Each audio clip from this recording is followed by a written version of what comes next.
Libo-libong kooperatiba nagkaisa sa Davao para sa selebrasyon ng Co-op Month. Kabilang sa iba't ibang aktibidad ay ang ginanap na Cooperative Trade Fair and Exhibits. Ang buong detalye mula kay Jean Domingo.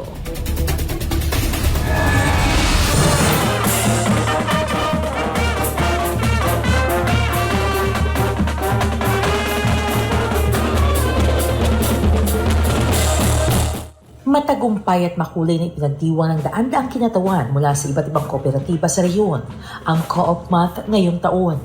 Nagsimula ang okasyon sa isang masiglang parada na sinundan ng mga presentasyon at mensahe mula sa mga opisyal, kung saan binigyan diin ang hindi matatawarang halaga at benepisyo ng mga kooperatiba sa pag-angat ng komunidad at ng buong bansa.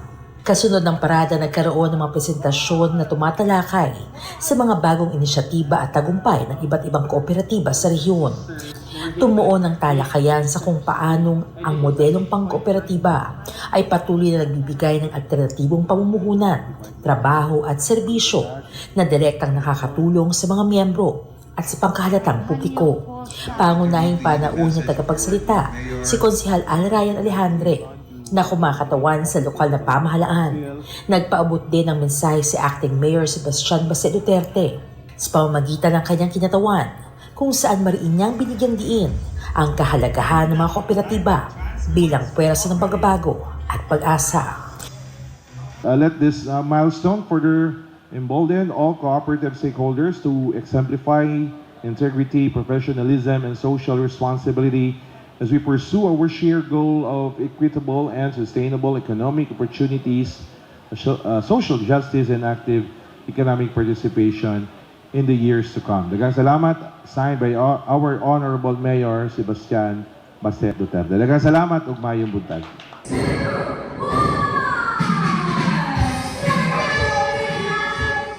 Maliban sa medical mission, ginap din ang Cooperative Trade Fair and Exhibits, kung saan ibinida mga produkto at serbisyong hatid ng mga kooperatiba.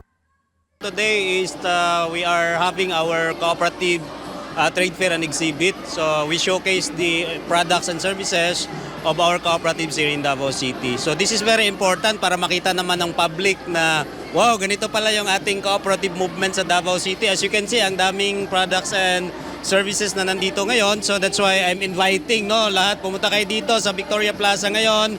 Nandito na yung mga cooperatives natin, nag-display sila, merong maraming products, may mga from agriculture, merong mga manufacturing.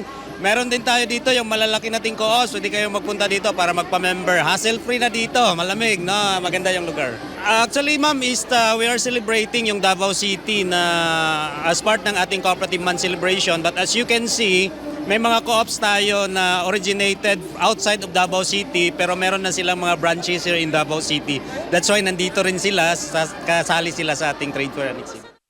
Very overwhelming. This is my first activity as a chairperson of Committee on Cooperative. As you know, nasa Committee on Tourism ako for the longest time. Is another challenge on my part, and I do appreciate the camaraderie of the different cooperatives, and nakita ko yung direction ng City Cooperative Council to really help in the community itself. If you see, a lot of products are coming from the barangay. So yan yung venue para matulungan yung ating mga farmers to sell their products na in a higher cost, in a higher price, and somehow may mga programs din ng mga cooperatives natin and mga loanables amount.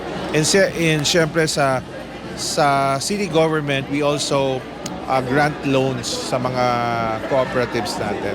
So during my speech, isa ito sa makakatulong sa community natin to uplift life. Sa pangkahalatan, matagumpay ang selebrasyon ng Co-op Month sa lungsod ng Davao na nagsilbing paalala sa lahat ng kapangyarihan ng sama-samang pagkilos sa patuloy na pag-unlad at pagdami ng mga kooperatiba, lalong naging matatag ang pangako na ang bayanihan at pagtutulungan ay mananatiling susi sa pag-abot ng mas masagana at inklusibong ekonomiya, hindi lang sa rehiyon, kundi maging sa buong Pilipinas. Well, ako kasi, I am a believer of cooperatives. Sa HR21 member na ako. Maraming benefits eh. Example, mortuary mo. Simba ko palayo when, mawawala ka, may somehow pera na maiiwan o magagamit mo. And somehow, you could also loan, no?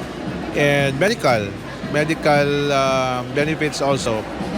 And many others na makikita mo, no? Many others, different products yung approach nila eh. So, maganda siya for the protection sa isang normal na individual natin, for your protection talaga. And for the economy din, sir? Yes, basically, this could help to boost up the economy. If all of the cooperatives are gaining and a lot of people are working and merong businesses, that could boost economy also.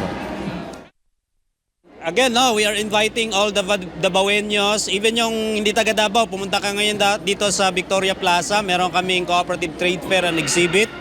Sabi nga ni Councilor Alejandre, this is our last time to enjoy the place, Victoria Plaza, kasi ito may gagawin na next year. No? It's no longer, I think it's no longer Victoria Plaza, but another business. So punta kayo dito. Maraming products and services showcase ngayon ng ating mga co-ops. Gusto nyong bumili, gusto nyong magpa-member ng mga co-ops, nandito sila lahat. So please come, invite your friends, colleagues, sama-sama tayo dito, enjoy our Cooperative Month Trade Fair and Exhibit. Para sa Diyos at sa Pilipinas kong mahal, Jane Domingo, SM9 News.